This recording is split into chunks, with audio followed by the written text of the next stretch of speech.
Progression on me, progression on three. Welcome to the Tulsa Progression Podcast. Here, we love to talk, teach, and learn local music. Remember to give your opinion because here, your opinion matters. Now, introducing your host, the creative, King Spencer.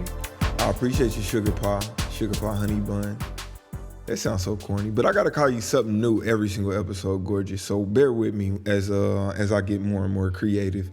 But hey, y'all, welcome to the Tulsa Progression Podcast, where we talk, teach, and learn Tulsa music. And remember to give your opinion because here, your opinion matters. Before we jump into it, make sure you guys subscribe, like, comment, follow, whatever you watching on, listening on. That helps tremendously whenever you do those things. So, if you're enjoying the show, make sure you're doing those things. But, speaking of the show, man, it's such an honor to have you guys back here with me. I've been looking at my numbers on my podcast dashboard, and they're just going up. So it's awesome to see the growth and from the consistency of staying, dedicated to this. This is like my 5th or 6th episode. So it's a good feeling, man. I set my mind out and it's happening. So I appreciate you guys tuning back in. I know last week when I was talking to you guys, I was telling you that I was doing that fast where I was only drinking water for the entire day. And you would think when you do a fast like that, you come out like with the most patience ever. But nah, that was not the case for me. I did that fast and I probably came out with less patience than I did before I went in. So, I guess that's just how it is, man. When you're trying to work on yourself, you're going to be tested. And I was definitely tested. I would say probably like 12 hours into my fast. After my fast, I just felt like I felt like I was better. But, God was like, okay, you think you better? Watch this. Threw me a curveball and boy, did I strike out. I struck out, my guy. I was throwing stuff all around the room, like doing stuff I don't even normally do.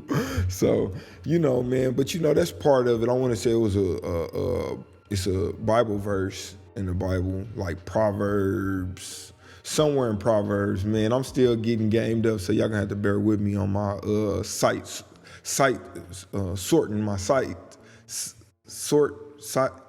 sources. But it was just basically like, a just man will fail and continue to try, whilst the wicked will just, fall into mischief, basically saying that, when you working on yourself, you're going to fail a lot, you know what I'm saying? But it's just whenever you become content with just being wicked that you have, you've given in to temptation and you've ultimately failed. So, fail, y'all, fail and keep trying until you get it figured out, man. I know I got to start over and try again, but, it's a blessing to even be interested in working on yourself. You know what I'm saying? So, shout out to my people out there working on themselves. But a couple more announcements before we jump into today's topics. Juneteenth Festival is coming up. It's like the 16th, 17th, 18th. Downtown Tulsa, Black Wall Street, Greenwood. Make sure y'all come out and support the progression. I will be out there for Friday and Saturday. The 17th and the 18th, I'll be out there selling the progression shirts. I'd love for you guys to come chop it up with me. Come get you a shirt. You know what I'm saying? Tell me what y'all think about the podcast, whatever. If you out there, come show some love. And also, we got a lot of dope projects about to be dropping soon. We got Rob Marley with Alexis Renee, Sanaa. The Green Room Entertainment, they whole gang is dropping real soon. Raquel and I finally work with Highland again. I can't wait for y'all to see what I put together with Raquel and Highland Star. Man, this summer is gonna be crazy, y'all. So I hope that y'all out there staying hydrated and y'all taking care of y'all business, staying focused, because this heat is gonna have a lot of people doing a lot of crazy stuff this summer, man. So I just hope everybody's staying prayed up, gamed up, and let's get into it. This is the Tulsa Progression Podcast. We're going to take a short break before we jump into our topics. So make sure y'all subscribe, follow, like, comment, share, all of that good stuff. I'll see y'all back in a second. What's good, everyone? This is IndiePod Media, a local hip-hop news source organically curated in Tulsa, Oklahoma. We represent the whole state of Oklahoma, covering news, sports, music, and much more. Give us a follow on Instagram and head over to our YouTube channel and subscribe now and stay up to date with people you like to hear. Shout out to the Tulsa Progression Podcast for keeping everything going. Yo, what's going down? It's your boy King Spence, and welcome back to the Tulsa Progression Podcast, where we talk, teach, and learn Tulsa music. And remember, give your opinion, because here, your opinion matters. What does that even mean? That means that comment, talk to me, say what you thinking, disagree, agree, whatever's on your mind, speak to me, man. This is a conversation. This is a discussion board for Tulsa. And, anybody else who's interested in the topics. But this is a discussion board. So trust me, people watch and people read those comments. So, let's talk about it. All right. So the first thing we'll be talking about today is how the best artists in Tulsa are blowing up. This is what the best people in the state, more specifically the state, not necessarily just Tulsa. This is what they're doing to really develop the following and the exposure and just the talk that they getting. We're gonna talk about a few of those artists and some of the things that they've done, that they're doing, and what you should be doing if you're not one of these artists to kind of help gain this same type of momentum. So in Oklahoma, I honestly believe that within the next 2 to 4 years, we'll have multiple mainstream taste-making artists. A tastemaker is basically like an artist that, whenever they drop, that's what the masses are flocking to, you know what I'm saying? So like right now, I would say that people like Moneybagg Yo, Rod Wave, NBA Youngboy, Drake. Whenever these people drop, they can't miss. Like, these are the tastemakers, and I honestly believe that here in Oklahoma, we're already developing one with Gang Ta June, but I feel like, once he really surfaces, 2-3 more people are gonna come up right behind him just by design, you know what I'm saying? But one of the things that I'm noticing, that the smartest people, I ain't gonna call you the smartest people, I'm just gonna say the most popular people in the state of Oklahoma, what they're doing is something that anybody can do, but they're just the ones who's figured it out. So I'm gonna share some of those things with you. So one thing that these guys are doing are basically bridging the gap between Tulsa and Oklahoma City. These are two huge markets in a sense of, being a local artist. You can be a very popular local artist, but that only means so much. But you got to understand that Oklahoma City, even Lawton, are cities that's the same size as Tulsa, if not bigger. Oklahoma City, more specifically, is bigger than Tulsa. But you know what I'm saying? Lawton is not that much smaller. And these artists are basically saying, okay, I got my town on lock. My town knows who I am. Let me go start branching out to these other communities and letting them know who I am, and, seeing if I can make something shake. So you got people like the whole Fila project, the whole compilation, the album, is a mixture of Tulsa, Lawton, Oklahoma City. It's just a whole collaboration of artists, and you wonder why it gets the type of press and the type of attention that it does. It's simply because they doing what a lot of artists should be doing, and that's working together. There's been like this division between Oklahoma City and Tulsa for the entire time that I've been coming up, and I'm noticing that now that line is starting to fade. It's going away because of what artists like the people associated with Fila are doing. And then you got people like Cudi Forever. We all saw that Fast Cash collaboration that he did. That was dope. But even just recently, I saw him working with Sweet Life, the photographer based out of Oklahoma City. Like, that's big, because what's gonna happen now is Sweet Life is gonna share his content of Cudi Forever, and now all these people that follow him from Oklahoma City is gonna be like, who is this? And they gonna tap into Cuddy and be like, oh, okay, bro, you're dope. And they're going to start following. And then you see the whole snowball effect from that. But that's the big deal about what the best artists in Oklahoma are doing. They are bridging the gap between their city and other cities. And they're doing this through various forms. But before I go into detail, I want to speak on a few other people.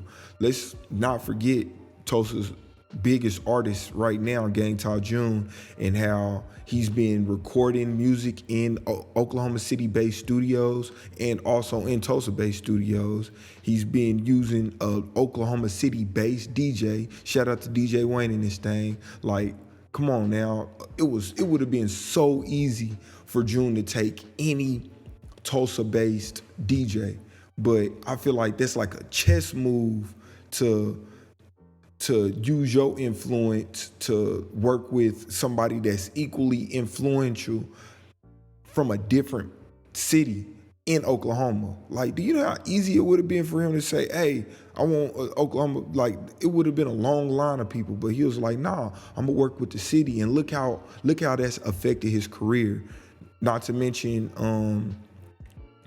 working with Oklahoma City-based artists like Neighborhood Barbie, you know what I'm saying? He just did another one with Demo 2 times, and I'm not sure if he's from the city, but I know he's somewhere close to the city if he's not. But this is just kind of the point that I'm trying to make of simply getting out of your box. Once you've done what you can in Tulsa, start reaching out to the city. Like, Oklahoma City specifically. I'm not even gonna start listing a whole bunch of places. I'm gonna say Oklahoma City specifically because it's a market of people that listen to the same music we listen to.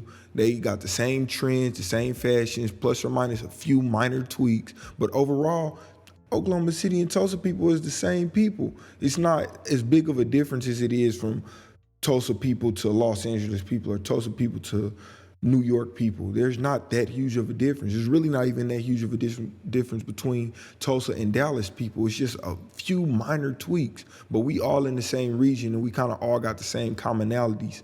So I would suggest that if you from Tulsa, start and you've done what you could here, start reaching out to the city and doing some of the things that these people are doing. And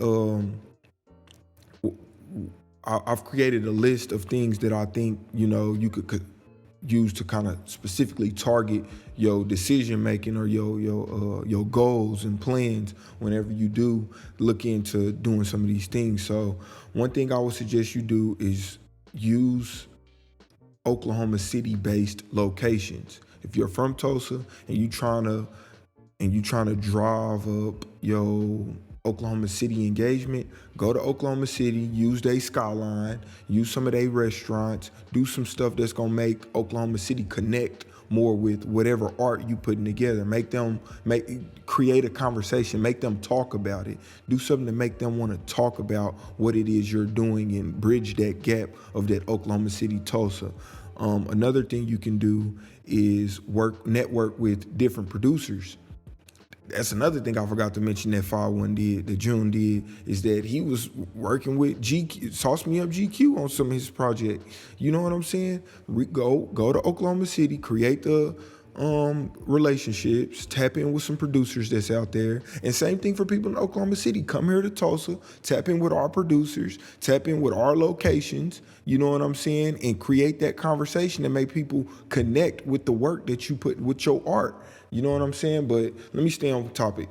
Go to Oklahoma City, work with some of those producers, GQ and some of the other people. GQ is the only one I can think of right off the top of my head real quick. But there's probably more producers out there than there are here. Rob Stovall, the one who's producing for Mo 3, like Mo 3's legit producer is from Oklahoma City. Like, yo, we 2 hour and 30 minutes away, like from a whole market of people who doing just as much big stuff as we are. So let's go down there and let's connect. Another thing you can do is hire different photographers and videographers, similar to what Cuddy Forever did. Go down there and work with some of their videographers, work with Traductions. Gang Ta June started off, well, he didn't start off, but in the midst of his career, he was working with Traductions, and look, there's no surprise that he has a huge Oklahoma City following. Get out there and work with some of their well-known, renowned, respected videographers. Don't go out there rolling the dice on new people that's just getting started. I wouldn't suggest that. But, you know, the people who kind of got a name and got a following and have kind of developed some respect in a city, go out there and work with them. And the same thing for Oklahoma City. Y'all come here and work with some of our photographers and our videographers. We got people like Take a Shot, who's like Kevin Gates, a full-time tour photographer. You know what I'm saying? Right here from Dallas, but he's based right here in Tulsa, Oklahoma. That's a whole following of people that you guys can be exposed to.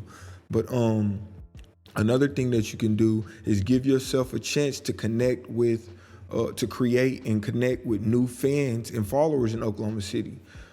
I'm gonna always use June in my examples because bro got the perfect model to use to teach people. You know what I'm saying? A lot of people don't have the kind of confidence to go to Oklahoma City and try to build up a video shoot that includes OKC natives. But June did, and I suggest that you guys follow that model and say, hey, I'm gonna go shoot my music video in Oklahoma City and I'm gonna invite whoever wanna be a part of it. Like, it take confidence to do something like that. And look how it turned out for June. Like, oh my goodness, there was so many people out there. Now, I wouldn't encourage you to think that, you know, you doing that it's gonna turn out that way. But I am just trying to show you guys to open yourself up to the possibilities. Imagine if June never did that. Like, if June didn't have the confidence or the idea to do that, you feel me? So, you know what I'm saying? Like, develop some confidence to go try something new and give something like that a shot. And you know, outside of that, I think I'll be interested in seeing more collabs that include places more than just Lawton, Oklahoma City, and Tulsa tied together. I would like to see more with Okmulgee and Muskogee and, you know, the other parts of Oklahoma that we, you know, in Tulsa generally don't even think about, that's like over there in the Panhandle area. I don't know, but trust me, hip hop is everywhere. But yeah, if you somebody that's from Oklahoma in general and you tapped in on this podcast, you know, drop a comment, let them know where you at, and tell us about the music scene out there and how we can get involved. Because trust me, here in Tulsa, we love expanding and getting involved with other cities and, you know, spreading the word about our music and our stories and, you know, and our history. And we love to connect with people. So, you know, that's what I think you guys should do. This is what the best people, the best, most popular artists in Oklahoma are doing, connecting, bridging those gaps between cities and creating an even bigger following. But that's all that I got for the first topic. Make sure you guys follow, subscribe, all that good stuff. And we'll be right back after this break. Yo, what up? This is Big Wayne 918. I'm the ultimate content creator from Tulsa, Oklahoma. If you need somebody to host an event, make announcements, I'm the man to talk to. Big Wayne 918. You can find me on Instagram and Facebook at Big Wayne 918. Shoot me an email, thebigwayne918@gmail.com. Be sure to like and subscribe to my YouTube channel. I have a whole lot of dope content. It's where you can stay up to date on what it is I got going on. So yeah, Big Wayne 918. Yeah. Yo, what's going down? It's your boy King Spence, and we are back with the Tulsa Progression Podcast, where we talk, teach, and learn Tulsa music. And remember to give your opinion here, because here, your opinion matters. So the next topic that we'll be talking about today is three great places to network when you come to Tulsa. These are like some great go-to spots if you just want to meet new people that's involved in the music industry here in Tulsa. If you just want to, you know what I'm saying, expose yourself to new people who enjoy Tulsa music, whatever your interest may be that has to do with Tulsa music, these are good go-to places to, you know, get involved. Tulsa is a very united city.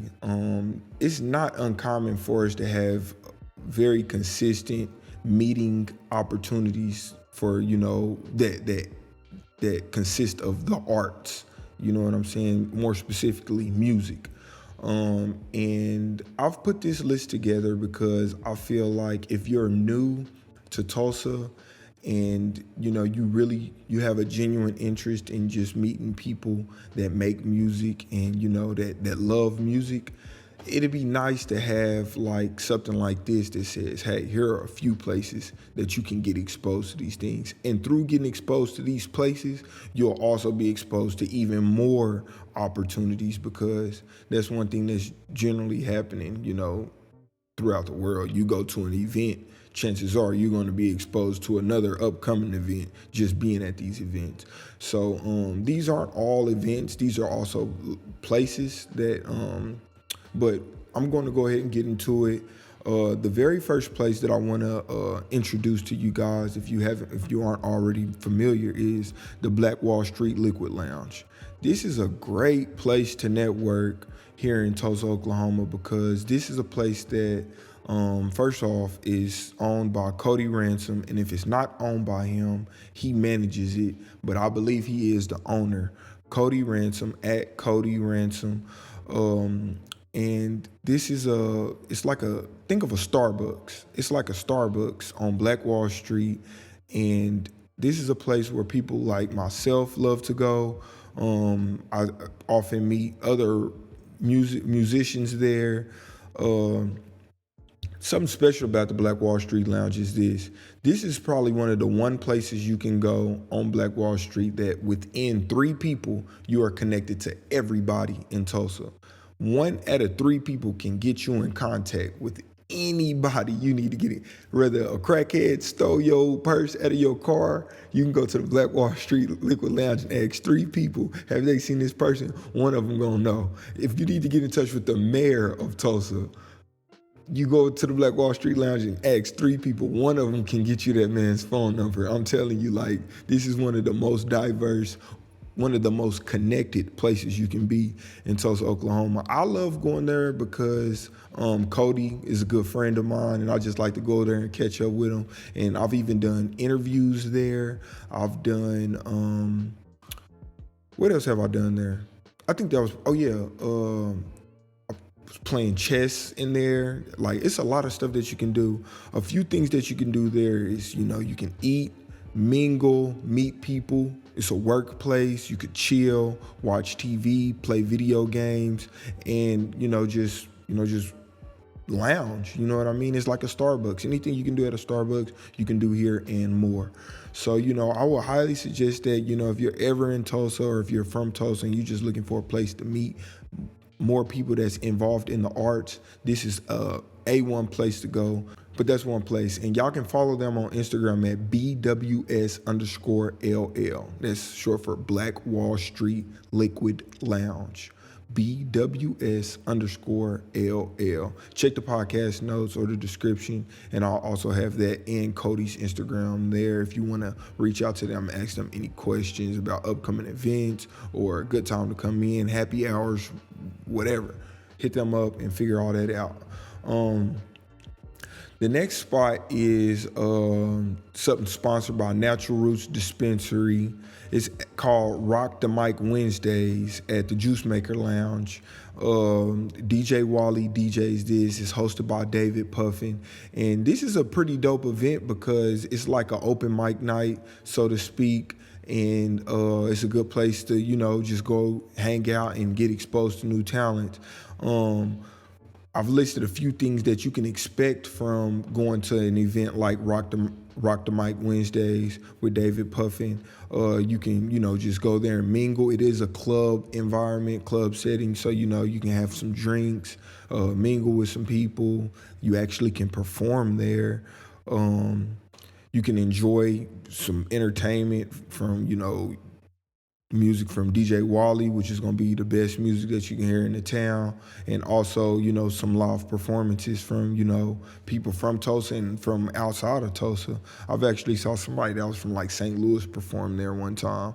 You can also win some money.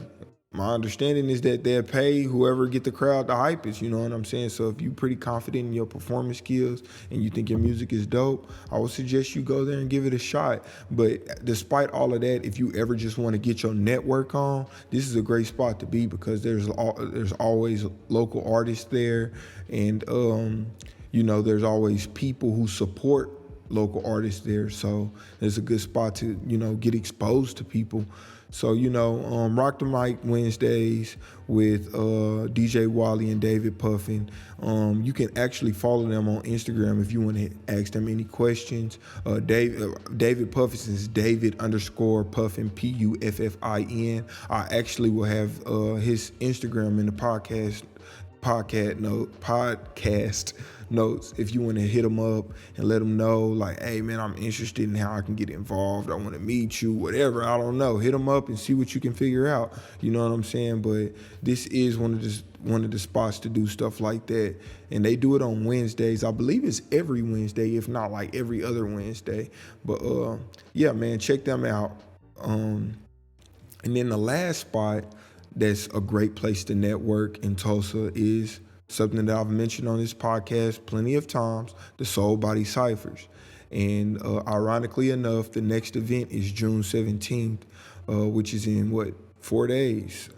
So, this is a great spot to network because it's going to be like, 50% creators there. Anything from influencers to rappers, singers, poets, DJs, producers, all videographers, photographers.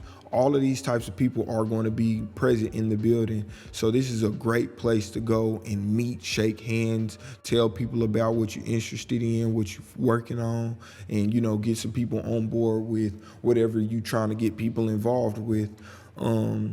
It's downtown Tulsa, and the number one person to contact for this will be Soulbody Meta. His Instagram will also be linked in the podcast notes, description, whatever you watching or listening on.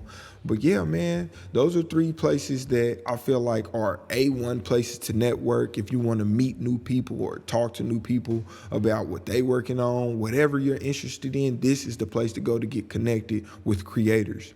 You know what I'm saying? But again, that's the Black Wall Street Liquid Lounge, Natural Roots,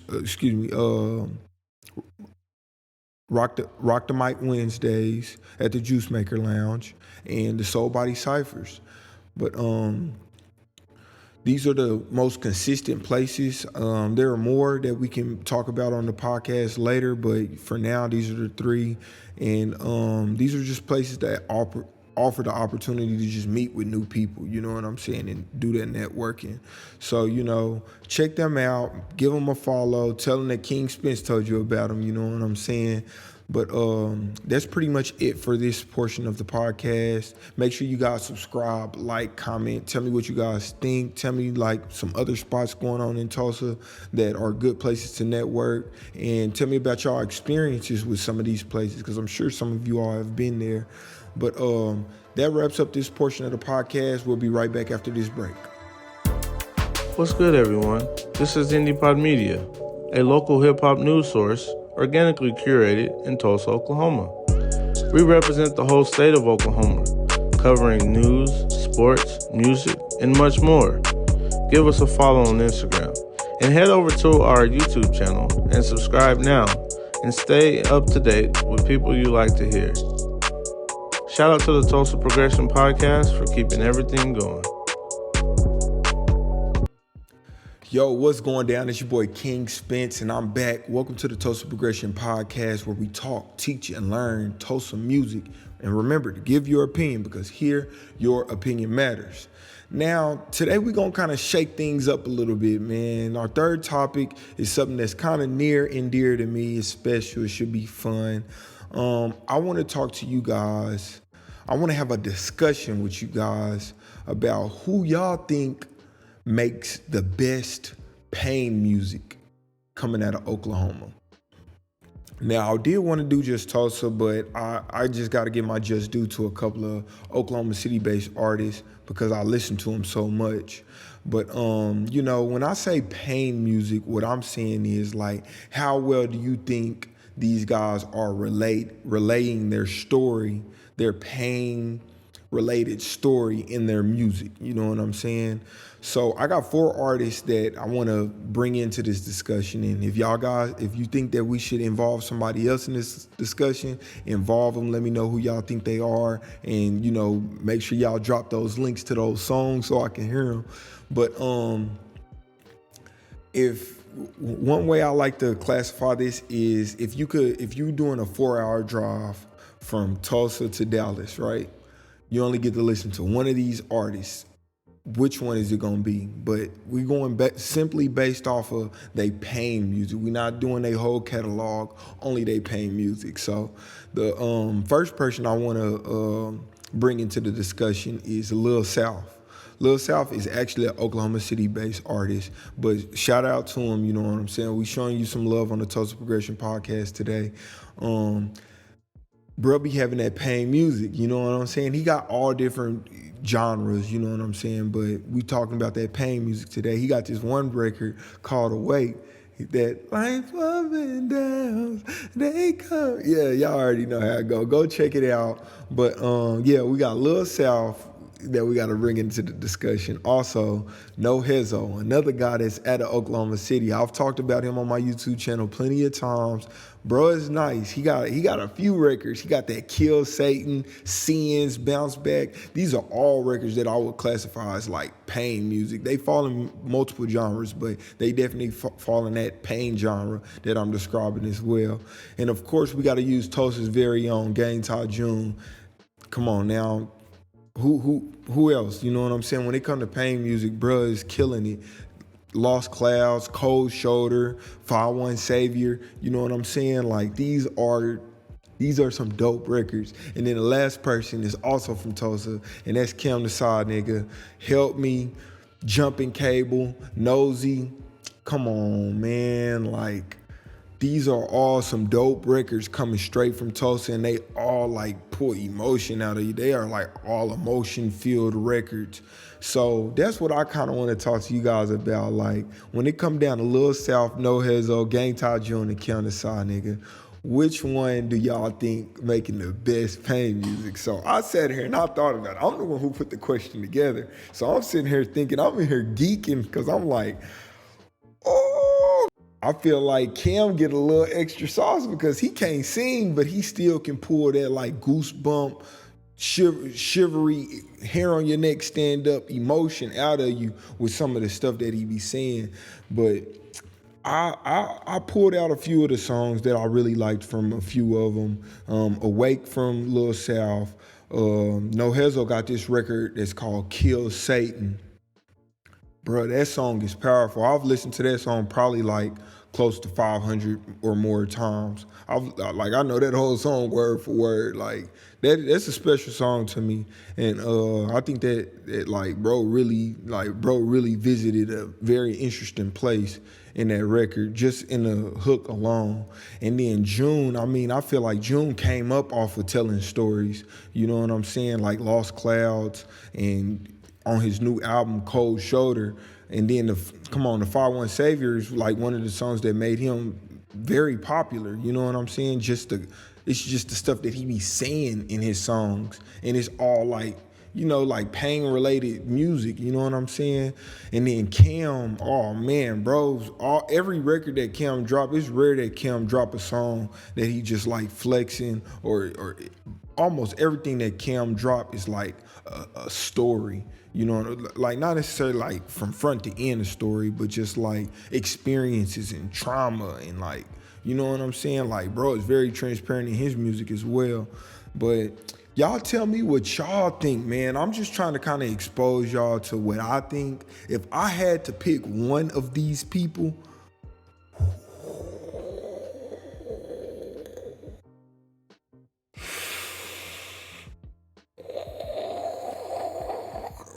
all I could do is make sound effects, man. I don't know, man. If I could only pick one between South, Hezo, June, and Cam, what?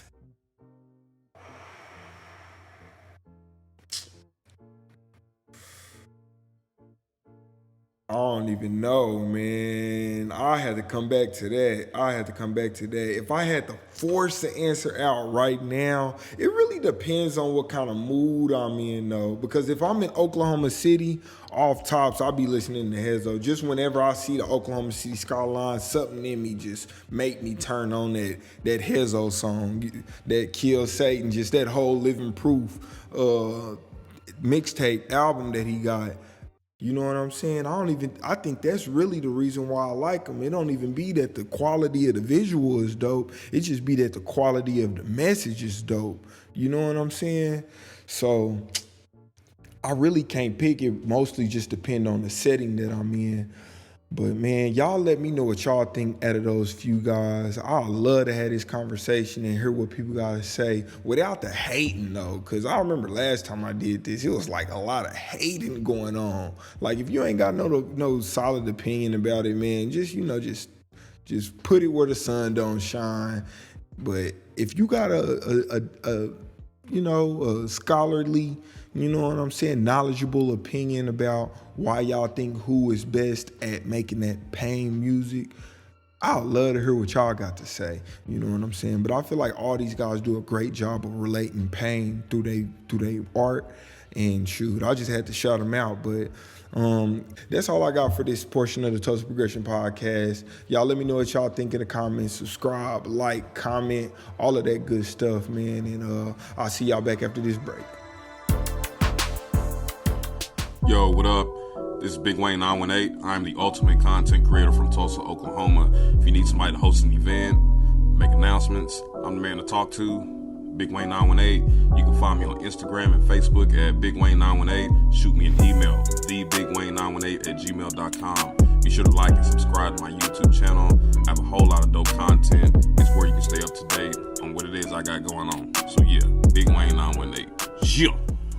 Yo, what's going down? It's your boy King Spence, and welcome back to the Tulsa Progression Podcast, where we talk, teach, and learn Tulsa music. And remember to give your opinion, because here, your opinion matters. Now, for our fourth segment of today's podcast, I got a very, very, very special guest for you all. Today, we're going to be chopping it up with the label. So I'm going to give y'all a brief introduction before I introduce my guest on. This person who we'll be talking to today is the First Lady of Inglewood. She has represented some of my favorite artists, some of your favorite artists behind the face of Atlantic Records over the years. She's a colleague of mine for over 5 years. She's a commissioner, agent, advisor, scout, artist, creator. Hey, y'all, give it up for Lady T. What's going on, T? Hey, y'all. Hey, Spence. I'm happy to be here. I'm happy to interview you. I'm proud of everything that you're doing. You know what I mean? Man, I'm so happy that I was able to get you on here. I was fighting for it. I know you're busy, so, you know, man, I'm glad you made time for this to all work out so that we can get dope content. But, man, I know you're busy, so we're going to jump straight into it. So the very first thing that I want to talk to you about is just like your experience with working at the label. So tell us a little bit about some of the labels that you have worked for. So the labels I work for Sony Music Group. I work for Warner Music Group, and I also work for Universal Music Group. So that's all three major labels. You know what I mean? So at these labels like Sony, Warner, what are some of the titles that you held at those companies? A&R coordinator, executive assistant to the president. I only assist presidents. Like, I'm not downgrading anybody that's not a president, but if I'm gonna be side by side with you, like, I definitely gotta soak in knowledge from the person that's at the very top. You get what I'm saying? So I worked as an assistant to the president. I worked as A&R coordinator, and I also worked as a marketing manager. Okay, so what are some of the roles that something like, you know, assistant for the president or, you know, the coordinator roles? What's some of the things that you are tasked to do? Well, working for an assistant to a president, you got to make sure that everything just moves 100% smooth for them. You know what I mean? Like, right. They got to have the easiest day ever. So, of course, it's answering their phones. Of course, it's putting stuff on their schedules. It's making sure that transportation for meetings and flights and all of that is on board. It's also making sure that they meet their deadlines. So everybody, like, they're sending stuff over. I got to make sure that the president is actually seeing it, reviewing it. We're also approving budgets. So I'm reviewing expenses, stuff like that. So I'm not saying that you want to be on my good side. Yeah. You know what I mean? But if you want to get to that president, it's definitely coming through me. So you can reach out and you want to schedule a meeting. If me and you don't get along, who knows if you're going to get that meeting? Because I may just be like, oh yeah, they're busy. Oh yeah, it's no available time right now. Oh yeah. Or if I love you, Like I could just jump you up to the top, you know? Yeah, that's right. And it depends on your relationship with that president. Every president that I worked with, we worked together, you know, like I never say I work for somebody, I work with somebody, you know, so we work together. We're a team. And when you're a team, of course, they're going to ask for my opinion the same way I ask for their opinion. Right. So not only that, I personally feel that working side by side with a president, although one thing I want people to know is that there's really, I'm not going to say there's no room for growth. And the reason why I say that is because it's like you can't move up to be the president. You get what I'm saying? Right. There's no way, you're not going to move up. You can move out, but you're not going to move up to that position. But one thing I will say is that working with the president, you get to build so many relationships with other high up executives. So not only that, you get to see hands-on everything that's going on in other departments, because at the end of the day, they all have to report to that president. That's right. You know? Yeah. Yeah. And this relationship that I have with T is special. One, because the very first time that I've ever been inside of a record label was because you took me into Atlantic and let me check out the office, meet some of the people that you work with. That was dope to just go in there and see, you know, like Nipsey Hussle, CD, and just all those famous people just like right there. And it's like, that's where you were working at. So, you know, that was special to me. You know what I'm saying? I'm glad you was able to experience that. You know what I mean? Because even like with me growing up, I always wanted to get inside the building. Exactly. So with me being an artist, like my very first job was a receptionist at a record label. And my friends would be like, why you want to be a receptionist? And to me, it was like, yo, I'm going to be a receptionist. Everybody that come through those doors, they got to walk past me. That's everybody that call, they got to talk to me first. So when I say my Rolodex, like I got everybody's number. I got everybody's number. I was literally going through my phone probably like a couple of months ago, and I ran across Aretha Franklin's number, and I'm like, what the hell? Yeah. See, I wanted to roll out some of the people who I know that you work with, but I ain't want to disclose nothing that I don't know if it could be disclosed or not. You know what I'm saying? Yeah. But go ahead. No, keep going. Okay, so like the artists I work with, like I'm from the West Coast, of course. You said it right. Inglewood. That's right. You know what I mean? I'm from the West Coast. I'm from California. Working at Atlantic Records, I basically work with all the West Coast artists. So I worked with Roddy Ricch, of course, when he first got signed, OT Genesis, you know what I mean? They have Ty Dolla $ign on their roster, Joe Moses, stuff like that. And then the thing too is that with me being an artist, one reason that I worked at the label is because I want to gain all the knowledge, so then I could also help my friends that's not inside of those buildings and help independent artists. So an independent artist that I worked with that did very well is Jay Stone. So working with Jay Stone. Shout out to Jay Stone. Working with Jay Stone, I was able to get him number 2 on iTunes, you know, and that's big for independent artists. We got our strategy. You know, I don't know if he's telling people the strategy, which I'm going to keep like closed mouth, but we got our strategy and how to do it, you know? So, but I just say all this to say, you get inside those labels, you learn everything that you could possibly learn, and you just go and you be able to help your friends. That's what makes me feel good. That's right. Because my friends are able to do it on a major scale without having to sign to a major label, you know? All right, so that's what's going to drive my next question is, like, here in Tulsa, you know what I'm saying? Pretty much, it's a way smaller market, obviously, than it is out there in LA. But one thing that is kind of a big deal is when you got a local artist that's like almost offended by the term local, you know what I'm saying? But I want to know, with you being a big city girl, what is the difference between a local artist and an industry artist? Like, what separates, what is the actual thing that separates local from industry? What separates is where you're known at. You know what I mean? So hold on one second. It's where you're known at. So if you're only known locally, you have to get known globally, because you're only going to have local success. You know what I mean? You have to get known in other regions, in other areas. And the way to do that, well, a way that I would suggest for people to do that is to start doing collaborations with other big local artists in other places. That's dope. So just say so it's like everybody has a local celebrity. You get what I'm saying? Every city has a local celebrity that's popping in a city. So you have to find that other artist that's popping in another city, and y'all collaborate and y'all do songs together. And just when you go to that city now, and if you could do it from every city to city to city, that's all you need. And you're going to end up being known worldwide without the label because you was on every local artist's project. Right. So you've been behind the stage, you've been behind the scenes at the label. One thing I want to know is, do you have to be famous to be rich and successful in music? Well, it depends on what your definition of success is, you know?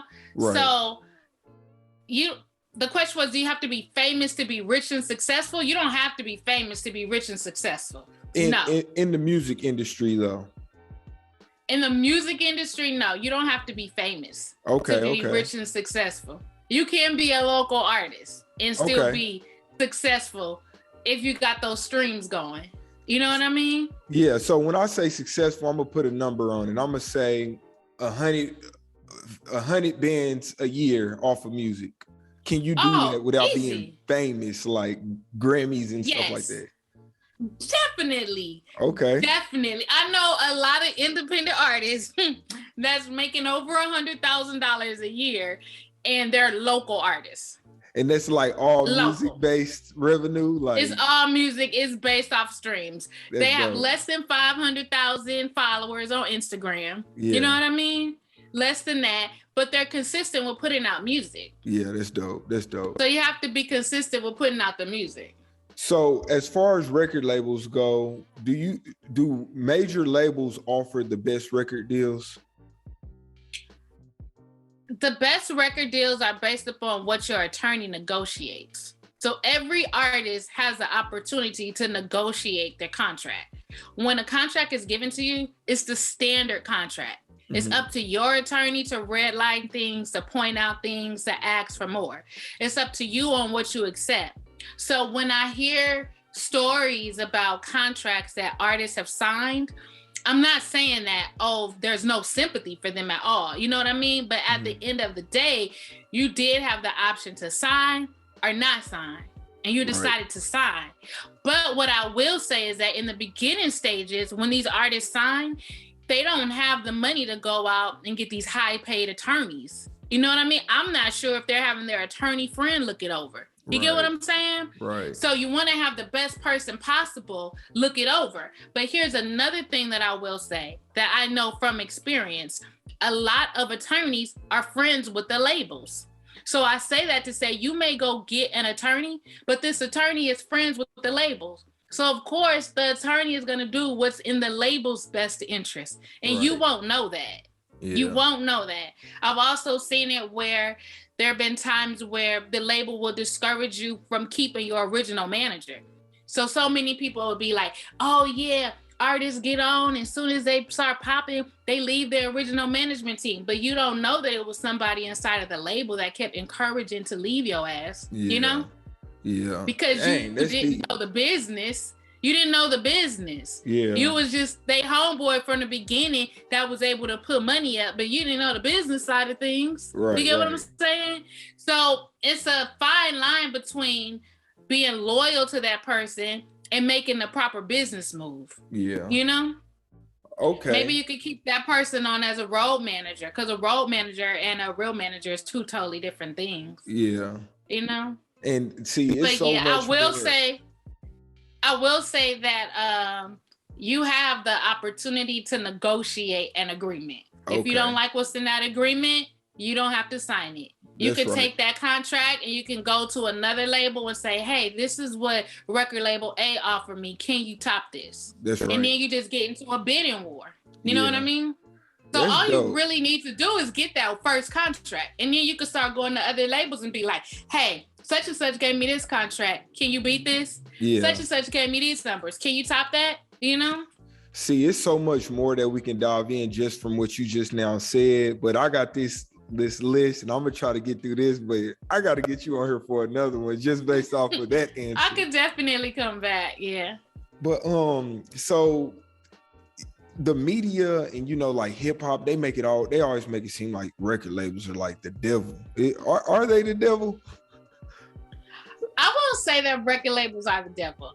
Okay. But I will say that you need to research and you need to know as much as you possibly can before you get excited about signing a record deal, because it's all business. That's right. And 9 times out of 10, they're not going to lay it all down on the line so you know what you're getting yourself into.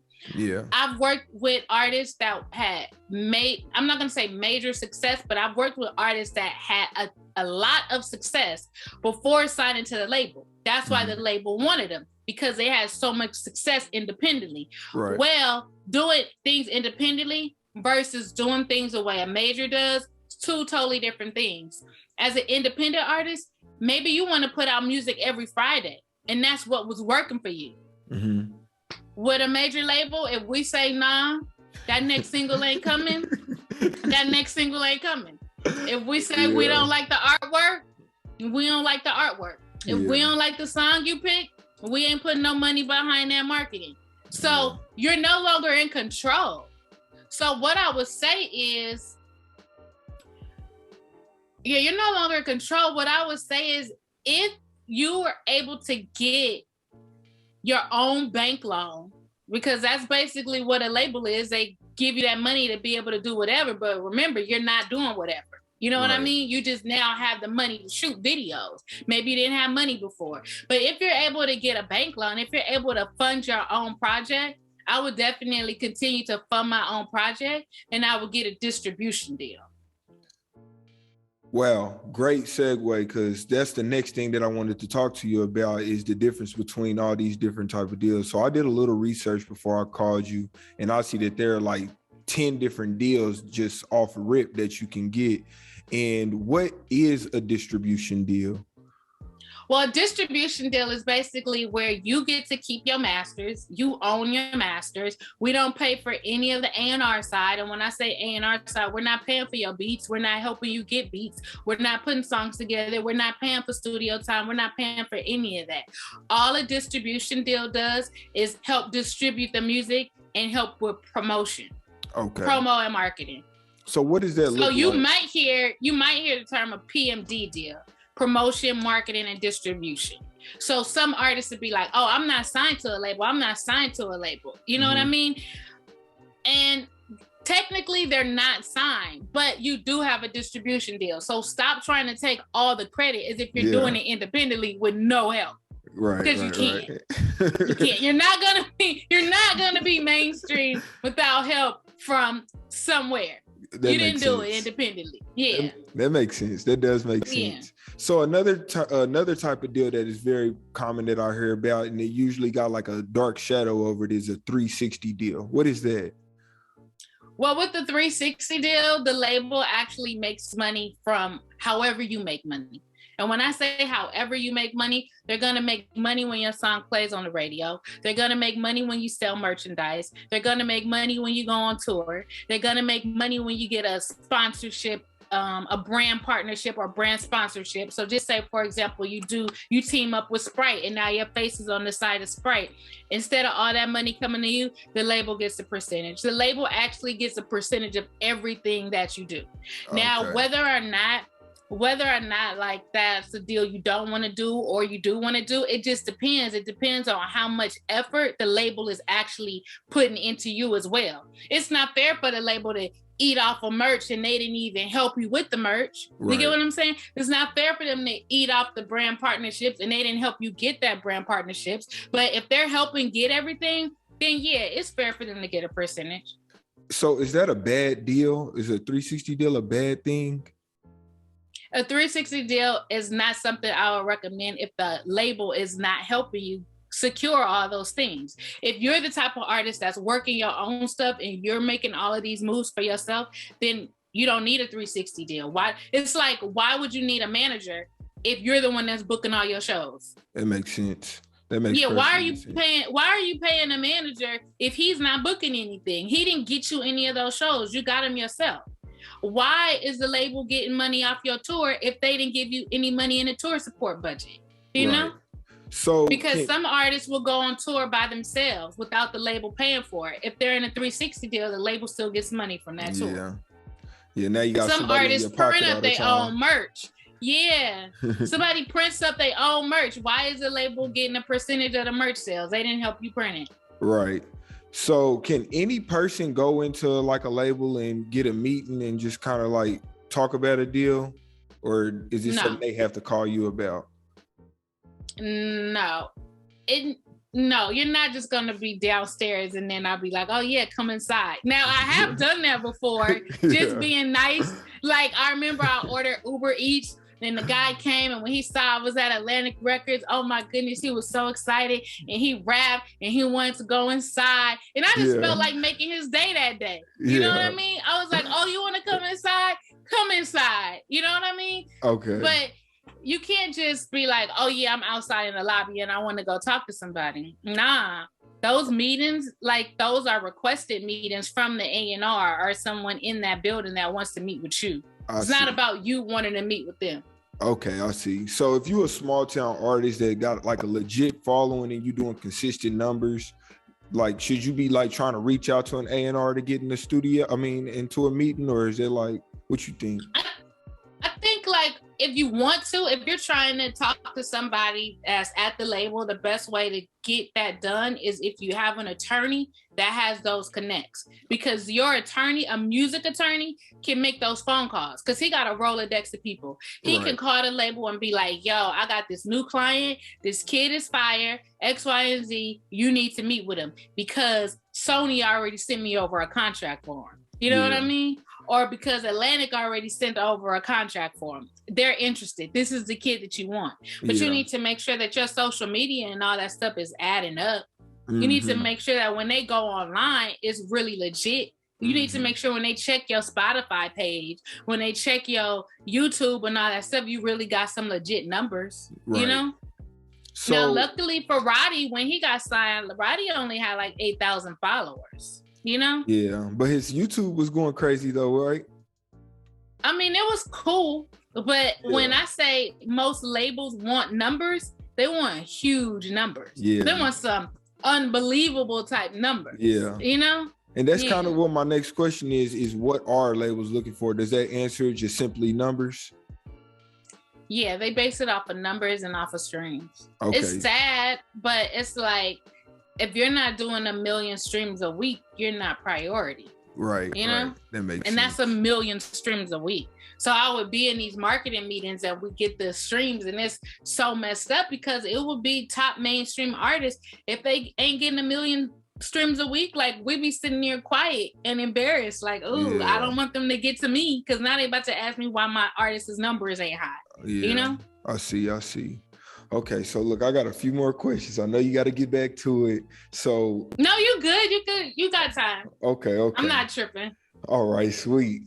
I wanted to know, like, with you working with a lot of the signed artists, not only, you know, independent artists, but being on the signed side of things, what's a mistake that you often see signed or upcoming artists making?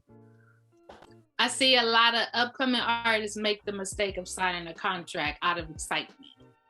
I see a lot of upcoming artists, they don't do their research on the team that they're about to work with. So they sign with a label and they ain't even met the marketing team. They ain't even met their A&R. So they sign and then they get assigned an A&R person. They get assigned a marketing person. They get assigned a publicity person. But you don't even know like how you guys mesh. You know what I mean? Right. Like, you need to do your research on the company. If you check Atlantic Records, I don't believe there's any West Coast A&Rs. I don't think there's ever been any West Coast A&Rs. Born and raised in California? No.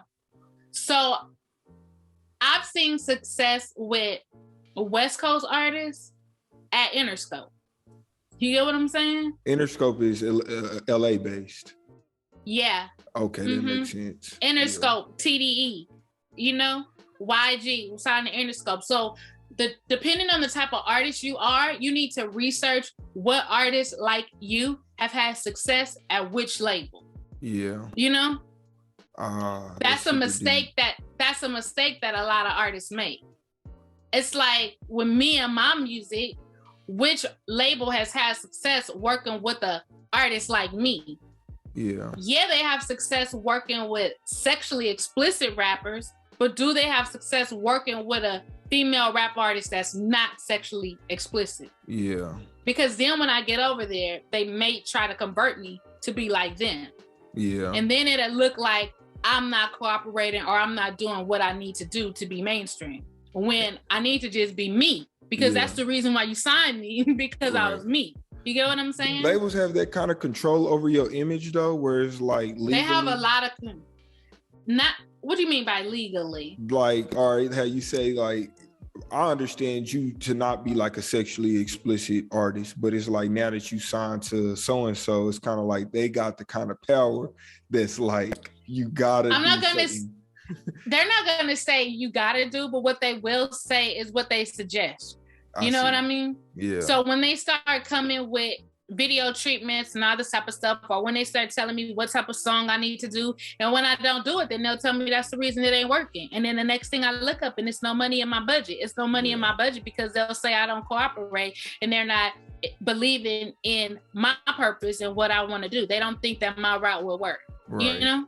I see. Yeah. And who is the person making these kind of calls inside of the label? Like, is it like the president, or is it like your A&R, or like who's making the kind of calls on what they suggest? Well, it's the marketing team that needs to do what they feel will sell. Yeah. So it's like if I'm working at McDonald's and you give me this burger, I got to figure out ways to sell it. And I'm like, yo, for sure we got to put some cheese on this. You know, this burger is not going to sell without the cheese. And you need way more sauce. You know what I mean? Because this ain't it. Okay. You know, but shoot, the burger could be saying, I don't want no cheese. I'm a burger. I'm not a cheeseburger. I'm a burger. There you go. I got seasoning. Like this patty is seasoned. And I'm like, man, you some cheese. You get what I'm saying? That's a perfect analogy. So then I'm like, shoot, well, if they want a cheeseburger, they better go get a cheeseburger because I'm a hamburger. There you go. You know? There you go. Hey, that's pressure. Wrong with a hamburger or a cheeseburger. Yeah. You get what I'm saying? Yeah. It depends on your preference. Both of them sell. Ain't no way you can tell me a hamburger don't sell, because if a hamburger didn't sell, they wouldn't have it on the menu. Yeah. You get what I'm saying? There wouldn't be no cheeseburger without the hamburger. Exactly. Without the hamburger? Yeah. Come on. Don't play with me. Straight up. Wow, that was perfect. You conjured that up. You had that one waiting in your back pocket. But yeah. But there's plenty of ways to sell things. So it just depends on how creative your marketing person is as well. They got to come up with some bright ideas. Yeah. You know, everything can't be like the last thing. That's why everything is the same, because they keep doing everything like the last thing. You got to do something different. That's right. That's right. Well, I also want to know, how has your experience with working in the labels affected your decision making as an artist, you know, in your own career? My experience of working in a label has had an effect on me as an artist, is because I'd rather like do as much as I can by myself without the help of a label. Right. I'd rather be able to do things without depending on a label, because if you depend on a label, it could definitely slow down your progress. Yeah. If you depend, you have to also remember that you have people that's passionate that work at a label, and you also have people that work at a label as a job. And some people that work at the label as a job, they will do the bare minimum just to keep their job. Yeah. Like there's a difference with pitching a song and really pushing a song. So when a song comes out, we put the song in the pitch tool. The pitch tool is what sends it to all the streaming platforms. The pitch tool is where you put the song in and you're hoping that you get on playlists. New Music Friday, it's lit, all that type of stuff. You could put it in the pitch tool, you did your job. You get what I'm saying? But if you're passionate about it, you're gonna push that song. You're gonna reach out and you're gonna be like, hey, I just submitted this song. You're gonna try to make sure the DJs have it. But at the end of the day, you can say, I put it in the pitch tool and you did your job, you know?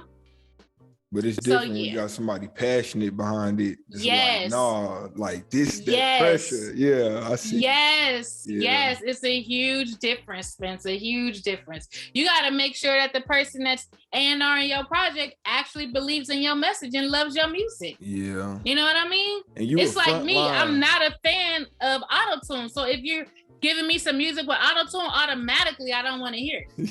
That's messed up. That could have been the best song of 2022. Yeah. And I done turned it off as soon as I heard that auto-tune. Yeah, real talk. You know? Yeah. See, that's very interesting. I feel like you done dropped some very valuable gems on us today. That is so precious. And I'm glad I was able to. Man, I'm glad that you made the time to hop on here and talk to us, man. T. Hey, y'all make sure that y'all go follow Lady T right now at Lady T 429. That's LADYTEE 429. 9, yeah. And y'all look forward to more work. Go stream her album. It's out right now on all streaming platforms, strictly for my women. T, is there anything else that you think you want to say to the town before you leave? That's it. Yeah, my album is out strictly for my women. It's an album that's aimed to motivate, inspire, and uplift women. Like every single song is doing just that. You know what I mean? It talks about being in your own lane. It's talked about demanding respect because we queens out here, we ain't bitches, you know? I feel like that's like an over glorified word in hip hop, and I just hate that. But yeah, y'all gotta go listen to that album. It's the timeless album, and I'm not just saying it because I put it out. I'm saying it because that's really what it is. And I want people to know too, it's a huge difference between making an album and making a playlist. But that's something else that we'll talk about, because with an album, you gotta be able, can you sum up your album and tell what it's about? You know what I mean? Yeah. A playlist is just song after song after song. But what was your album about? What was the overall message of your album? That's another thing. You also got to make sure that you stand out. You also got to make sure that you have a brand that represents yourself. People need to know what you stand for as an artist. Because to be honest, when I do bio interviews and I ask artists, like, what's one thing that makes you different from the rest? Everybody rapping about the same stuff. And I'd be like, yo, hold up. Because I listened to your project and you rapping about the same stuff. You rapping about the same stuff. You rapping about the same exact stuff. So we're going to have to work on that answer. You know what I mean? But this is where you stand out and you're really different. That's what I would say. That's right. Well, hey, man, like I said, y'all go follow Lady T right now. A very valuable person to know. Plenty of inspirational content being uploaded. Man, T, I appreciate you being on the podcast. It was a pleasure. I can't wait to do the next one. I have fun with you, Spence. Yeah, we definitely gonna have to do another one for sure. All right, holla at me. All right, see you later.